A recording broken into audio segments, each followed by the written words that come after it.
sont exaspérantes, mais la question est de savoir si, dans les cas que nous venons de passer en revue, il s'agit réellement de répétition. Certains artistes hollandais du XVIIe siècle n'hésitaient pas à répéter à des fins commerciales des sujets qui se vendaient bien.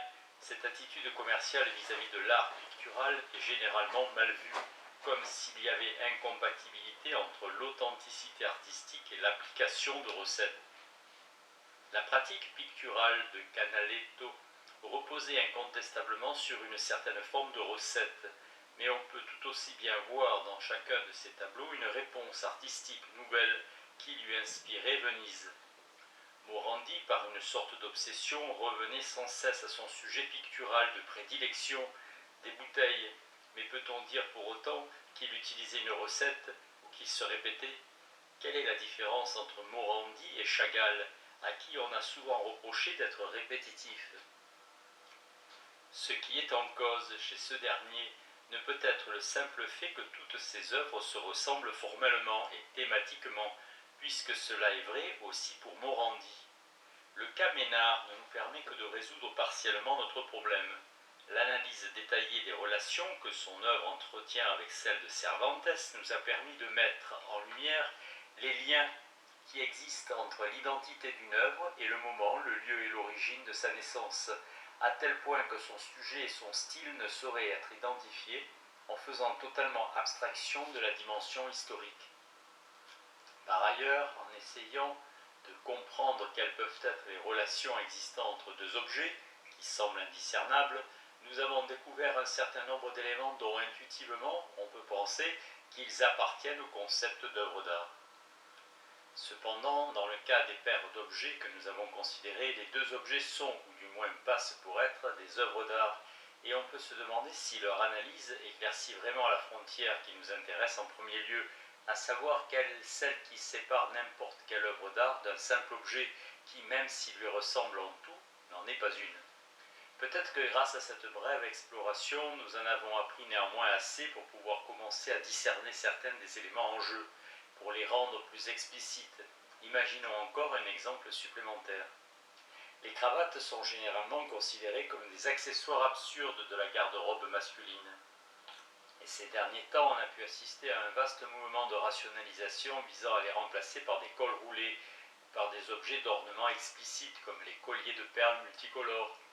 En même temps, elles ont commencé à faire leur apparition dans des œuvres d'art. Je n'ai pas remonté toute l'histoire de ce thème, mais la première œuvre à m'avoir frappé était une spirituelle eau forte de Jim Dean. Elle montrait une cravate à rayures particulièrement banale et était intitulée La cravate universelle, titre calambouresque, mais qui possède aussi une résonance cosmique et semble vouloir indiquer qu'il s'agit d'une allégorie se référant peut-être à quelque nexus à la Whitehead, ou au principe de causalité, ou encore à l'amour qui meut le soleil et les autres astres. Peu de temps après, Claes Oldenburg exposa une cravate gigantesque cousue sur une chemise monstrueuse. Ensuite, on vit apparaître une œuvre de John Duff intitulée T. Pierce et combinée à partir de cravates réelles parfaitement reconnaissables, simple rebut du monde de la mode. La grande percée date de 1975. Dans une galerie d'art de Madison Avenue, une exposition entière fut consacrée aux cravates sous la devise « Les artistes sont maintenant obsédés par les cravates ». Selon le New York Times du 10 janvier 1972, Gary Levitsky aurait dit « Certains artistes aiment les cravates, d'autres les détestent, d'autres encore les dissèquent. Nous présentons des cravates faites d'épingles, d'autres constituées de cheveux. » Une cravate réalisée en verre coloré fut brisée et nous sommes donc obligés de nous consoler avec les vitraux de Chartres, bien qu'ils soient en train de succomber à de récents travaux de restauration, mais c'est là une autre histoire. Quoi qu'il en soit, imaginons que peu avant sa mort, Picasso ait réalisé lui aussi une cravate. Couronnement de son corpus déjà considérable. Je la décrirai de la manière suivante. Un jour, Picasso retrouva une de ses vieilles cravates. Il n'en avait bien entendu plus porter depuis des années, et la peignit en bleu vif d'un bout à l'autre. Il appliqua la peinture avec soin et lui donna un aspect lisse, faisant disparaître toute trace de coups de pinceau. Il répudiait aussi le culte de l'acte pictural dans son aspect physique, cette apothéose de la matérialité de la peinture et du coup de pinceau ou du dripping qu'avait été le mouvement pictural new-yorkais des années 50. On peut peut donc considérer que l'aspect lisse de la surface colorée fait partie du contenu de l'œuvre en question, à peu près de la même manière que l'absence de la perspective à la Giotto est un élément positif du retable du palais Strozzi réalisé par Orcagna 6 milliards mais, a raison en ce qui concerne l'archaïsme délibéré de cette œuvre. Supposons que la cravate de Picasso, la cravate, soit exposée parmi d'autres œuvres du maître, et qu'un spectateur passant devant elle marmonne que même son enfant serait capable d'en faire autant. Je partage cet avis, du moins en ce qui concerne notre objet. Imaginons donc qu'un enfant s'empare d'une des vieilles cravates de son père, qu'il enduise de peinture bleue provenant de la même firme, Sapolin, qui a fabriqué celle utilisée par Picasso, et qu'il la lisse autant que possible. Pour que ça fasse joli, précise-t-il. J'hésiterai à prédire un avenir glorieux à cet enfant en me fondant uniquement sur le fait qu'il a produit un objet indiscernable d'un de ceux réalisés par le plus grand maître des temps modernes. Ma position serait différente si l'enfant avait recouvert les murs de la salle de séjour familiale d'une fresque indiscernable de la légende de la croix. En réalité, j'irais jusqu'à soutenir que même si les deux cravates sont indiscernables, celle de l'enfant n'est pas une œuvre d'art. Quelque chose lui interdit l'accès au cercle des œuvres d'art reconnues, accès qui est facilement accordé à celle de Picasso, même si on ne lui fait pas un accueil enthousiaste. Essayons de construire notre exemple de telle sorte qu'il soit aussi pertinent que possible du point de vue philosophique. Imaginons donc qu'un faussaire opportuniste et rusé introduise une cravate peinte en bleu dans le monde de l'art, ceci afin de semer la confusion parmi les spécialistes. On pourrait même imaginer que, suivant l'exemple de Van Meegeren, il invente une lacune dans l'histoire de l'artiste et qu'il a choisi, lacune qu'il comblerait non pas avec une copie, mais avec une contrefaçon. Dans notre cas, par exemple, une cravate rose. Ceci afin de conférer un semblant de plausibilité historique à ces manigances. Mais nous nous en tiendrons au cas le plus simple et qui permet d'imaginer une situation shakespearienne de confusion d'identité. Situation qui n'aurait certainement rien d'amusant pour un négociant ou un assureur d'œuvres d'art.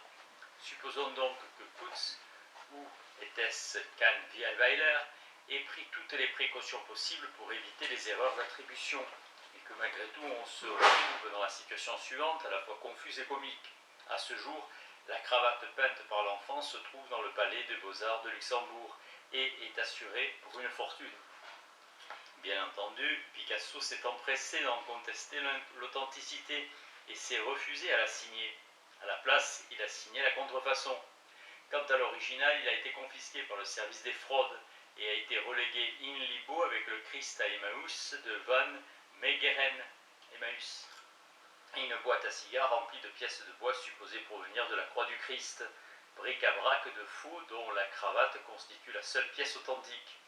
Peut-être qu'un jour viendra où quelques thésards travaillant sous la direction du professeur Reff résoudra le problème connu dans la littérature spécialisée comme Das Halsstück, problème by Picasso. En comptant un à un les fils de la cravate, bien sûr, même lorsque les identités des différents objets auront été clairement démêlées, les philosophes de l'art devront encore chercher à savoir quel peut bien être le statut d'une contrefaçon portant une signature authentique. Mais ce serait aller trop vite que d'essayer de résoudre ce problème dès maintenant. Nelson Goodman, le philosophe marchand de tableaux le plus important du moment, s'est intéressé à cette question des contrefaçons dans Languages of Art. La question argue de savoir pourquoi il existe une différence esthétique entre une contrefaçon parfaitement réussie et une œuvre originale constitue un défi à une des prémices fondamentales dont dépend la fonction même des collectionneurs, des musées et des historiens de l'art. En ce qui concerne notre exemple, la tentation est grande de se demander quelle différence esthétique il pourrait bien y avoir, puisque les trois objets en question, c'est-à-dire les trois cravates, sont indiscernables.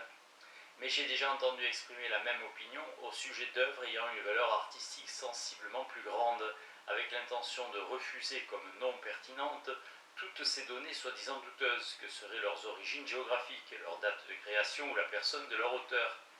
J'ai lu quelque part que la même copie d'examen a obtenu des notes différentes, suivant que l'étudiant portait le prénom malencontreux d'Elmer ou de Bertha, ou qu'elle était présentée comme étant le travail de John ou de Mary, ce qui démontre que le nom attaché à une chose influe indubitablement sur notre manière de l'apprécier.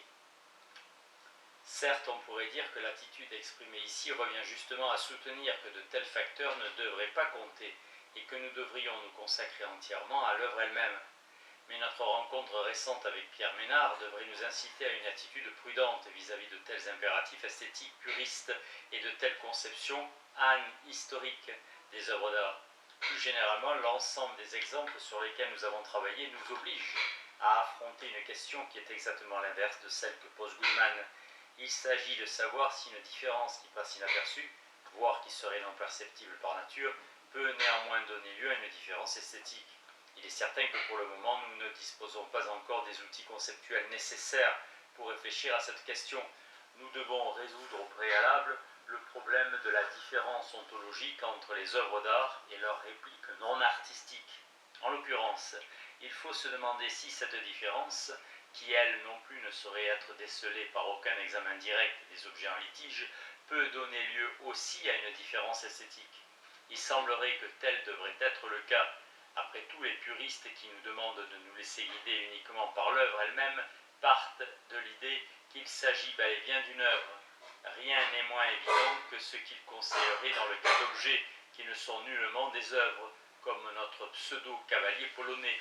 Résultat d'éclaboussures fortuites. Notons que si on admettait malgré tout qu'il s'agit d'une œuvre, alors en dépit de sa similitude d'apparence, son identité devrait être si différente de celle du cavalier polonais qu'il serait étonnant qu'aucune différence ne se manifeste au niveau de la réaction esthétique, quel que soit le sens qu'on donne à ce terme. Goodman, curieusement, rejette une des conditions de la question, à savoir la relation d'indiscernabilité.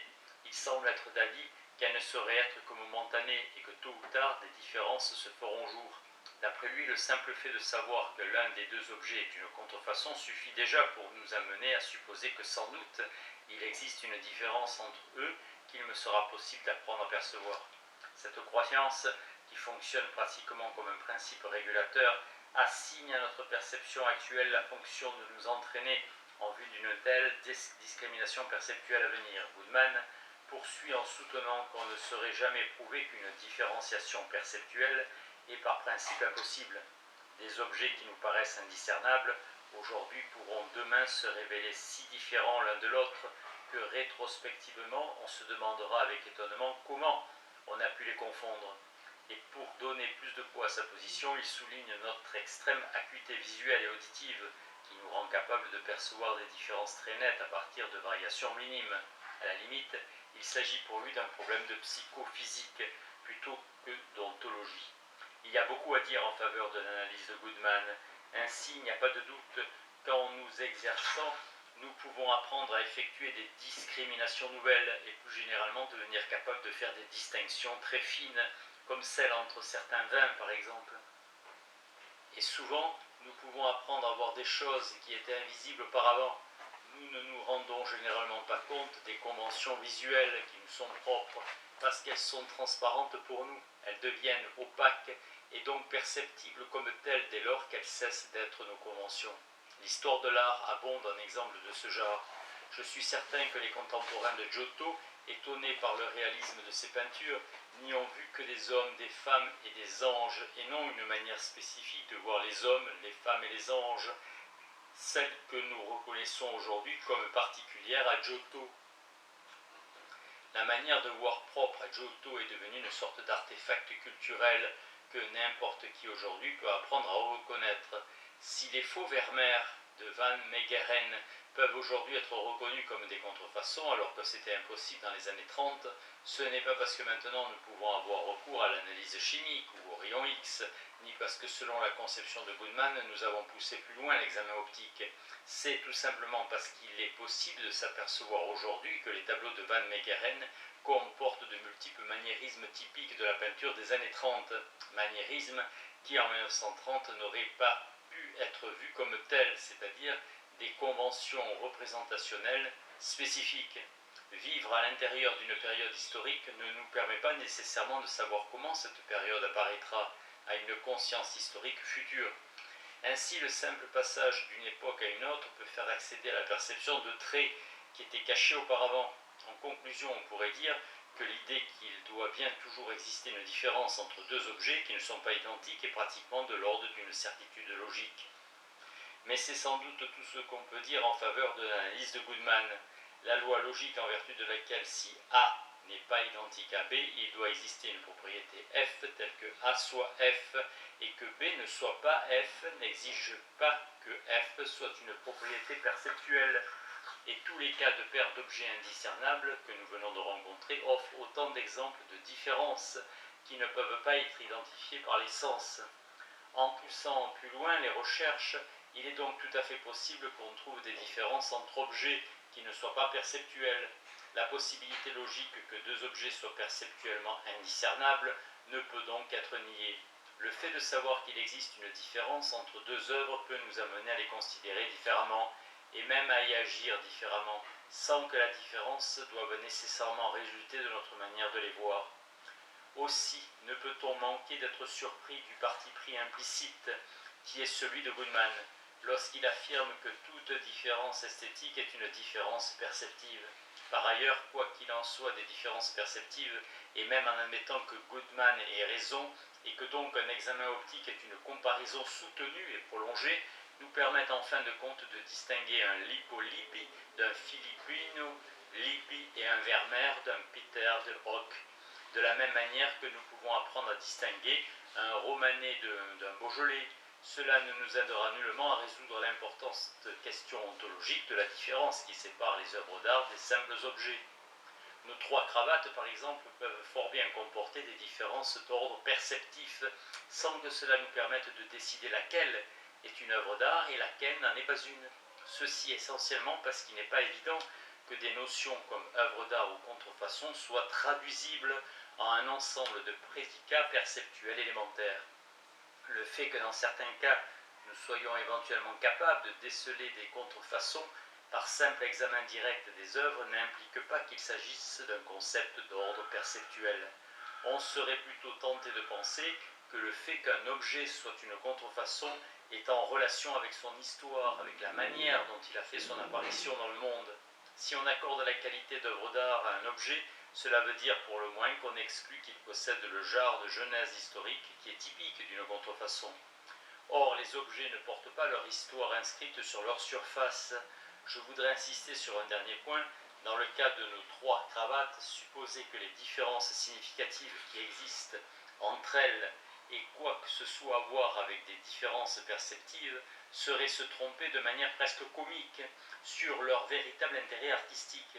Il existe des peintures qui ne peuvent être appréciées à leur vraie valeur qu'à condition qu'on les soumette à un examen minutieux et compétent.